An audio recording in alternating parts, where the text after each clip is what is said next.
याद रखना है बाबू, अगर एक्टिव वॉइस में दिया हो let me do the work.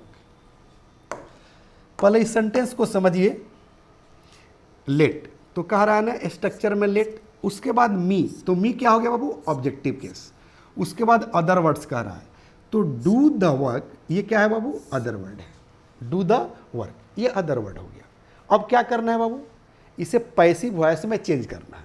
तो पैसिव वॉइस के रूल आपके सामने है, किसी तरह का मेरे ख्याल से कोई परेशानी नहीं होनी चाहिए।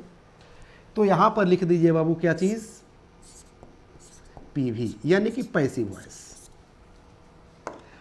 और उसके बाद क्या कीजिए कि इस वाक्य में जो है आपको क्या तलाश करना है, जो स्ट्रक्चर पैसिव वॉइस के है उसके अनुसार अरेंज कर देना है इसके वर्ड को। फॉर एग्जाम्पल लेट दिया है तो आप लेट लिख दीजिए। उसके बाद करें कि ओ डब्ल्यू यानी कि अदर वर्ड्स, तो इसमें से चुन लीजिए अदर वर्ड्स क्या है बाबू, अदर वर्ड्स क्या है बाबू, द वर्क। डू भी है लेकिन ये वर्ब है, वर्ब की जरूरत पड़ेगी क्योंकि यहाँ पर V3 कह रहा है ना, वहाँ पर लेकर जाएंगे, घबराना नहीं है। तो क्या करेंगे बाबू, द वर्क, तो कहेंगे लेट द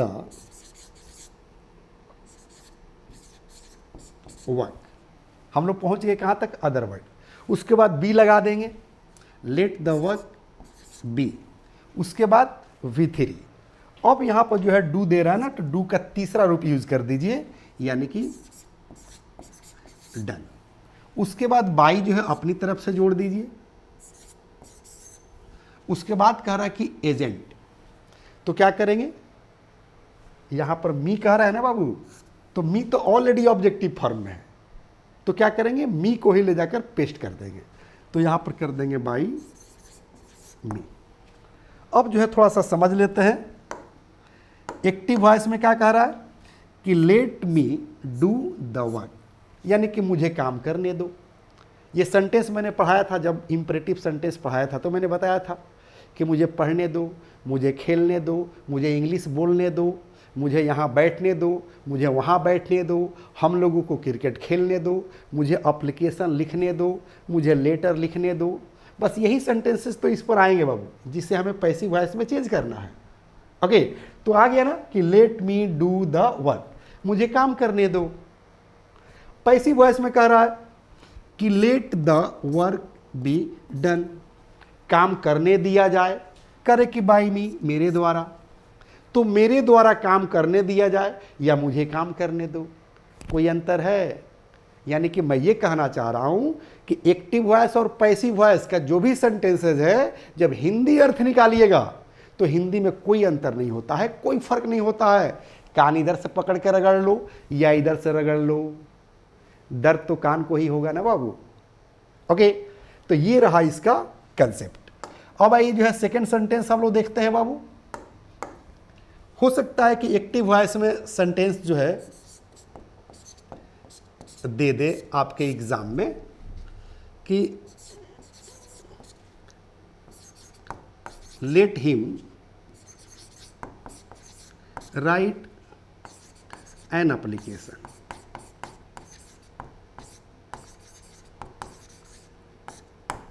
चलिए अब इसको आप क्या कीजिए, तो पैसिव वॉइस में चेंज कीजिए। चूंकि ये स्ट्रक्चर एक्टिव वॉइस पर आधारित है। किस पर आधारित है? एक्टिव वॉइस पर। चूंकि लेट आया है, स्ट्रक्चर में लेट कह रहा है, हिम आया है तो ऑब्जेक्टिव केस कह रहा है, राइट एन एप्लीकेशन तो क्या हो गया, अदर वर्ड में चला गया बाबू। Very simple. अब क्या कीजिए इसको कि पैसिव वॉइस में चेंज कीजिए, पैसिव वॉइस को रूल देखते हुए। तो पैसिव वॉइस का रूल क्या है, लेट, लेट से शुरू करेंगे तो क्या कर देंगे बाबू, लेट। उसके बाद करें कि ओ डब्ल्यू यानी कि अदर वर्ड्स, तो अदर वर्ड्स में एन एप्लीकेशन, तो लेट एन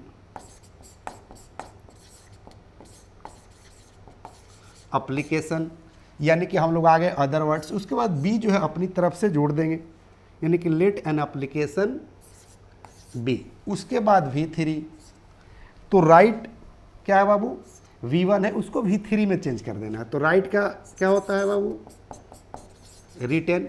उसके बाद क्या करेंगे, बाई अपनी तरफ से जोड़ेंगे प्लस एजेंट। तो यहाँ हिम क्या है बाबू, सब्जेक्ट के स्थान पर बैठा हुआ है, और हिम को चेंज करेंगे ऑब्जेक्टिव फॉर्म में तो हिम ही होगा, क्योंकि ऑलरेडी जो ऑब्जेक्टिव फॉर्म में है उसी को लाकर पेस्ट कर दीजिए यहाँ पर बाय हिम, यानी कि पैसिव वॉइस का वाक्य तैयार हो गया। अब दोनों का हिंदी अर्थ निकालिएगा तो सेम अर्थ निकलेगा। जैसे एक्टिव वॉइस में कह रहा है कि let him right an application, मतलब उसे एप्लीकेशन लिखने दो। और पैसिव वॉइस में जो है अर्थ निकालिएगा कि let an application be written, यानी कि एक एप्लीकेशन लिखने दिया जाए, करे कि बाय हिम, उसके द्वारा। The first step towards achieving your dreams is having the right coach. Get the best education with English Plus by Sanjeev Sivaneer and make your spoken English dreams come true. Download the app now.